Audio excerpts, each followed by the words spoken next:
జై శ్రీరామ. పార్వతీదేవి పరమేశ్వరుడు అనురాగాన్ని పొందడానికి భక్తితో 5 తపస్సులు చేసింది.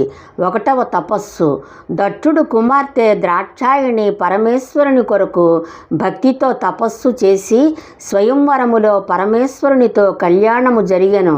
దట్టుడు చేస్తున్న యజ్ఞానికి తన భర్త పరమేశ్వరుడిని పిలవలేదు అని దట్టుడు చేస్తున్న యజ్ఞములో దేహము విడిచి హిమవంతునికి పార్వతిగా జన్మించింది.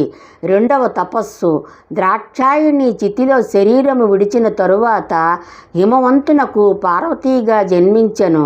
పరమేశ్వరుని కొరకు అగ్నిజ్వాలల మధ్య మహా తపస్సు చేయుట వలన పరమేశ్వరుడు పార్వతిని అనుగ్రహించి కళ్యాణము చేసుకొనెను. 3వ తపస్సు, పార్వతీ పరమేశ్వరులు హిమాలయములో విహరించుచుండగా పార్వతీదేవి పరమేశ్వరుని నేత్రములు మూసెను. పరమేశ్వరుడు కోపముతో, పార్వతి, నువ్వు నా నేత్రములు మూసితివి, లోకములో ఎన్నో యుగములు చీకటి అయినది అనెను. అప్పుడు పార్వతీదేవి చింతించి చితిలో దేహము విడిచి కాత్యాయని మహర్షి కుమార్తెగా జన్మించి కంచిలో కామాక్షి అయి ఏకాంబరీశ్వరుని కళ్యాణము చేసుకొనెను. 4వ తపస్సు, ఒకసారి పరమేశ్వరుడు పార్వతీదేవిని పరిహాసముగా కాళీ అని పిలిచెను. అప్పుడు పార్వతీదేవి నల్లగా ఉన్నానని చింతించి అరణ్యంబులోనికి వెళ్ళి సింహముల మధ్య కూర్చొని తపస్సు చేసెను.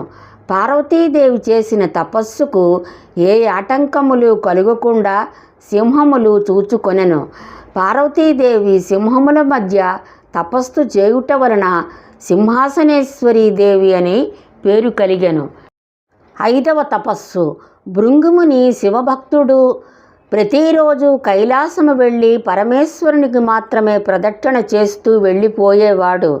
ఇది గమనించిన పార్వతీదేవికి అవమానము కలిగి పరమేశ్వరునితో, నాదా, నన్ను విడిచి మీకు మాత్రమే ప్రదక్షిణ చేసి మీ నుండి నన్ను వేరుపరిచితిరి అని పరమేశ్వరునితో సమానమగు యోగ్యతను సంపాదించుటకై కైలాసము వదిలి గౌతమముని ఆశ్రమమునకు వెళ్ళి గౌతమమునిని గురువుగా స్వీకరించి శివుని అర్ధాంగినై తరించుటకు తగిన వ్రతమును నాకు ఉపదేశించమని కోరినది పార్వతీదేవి.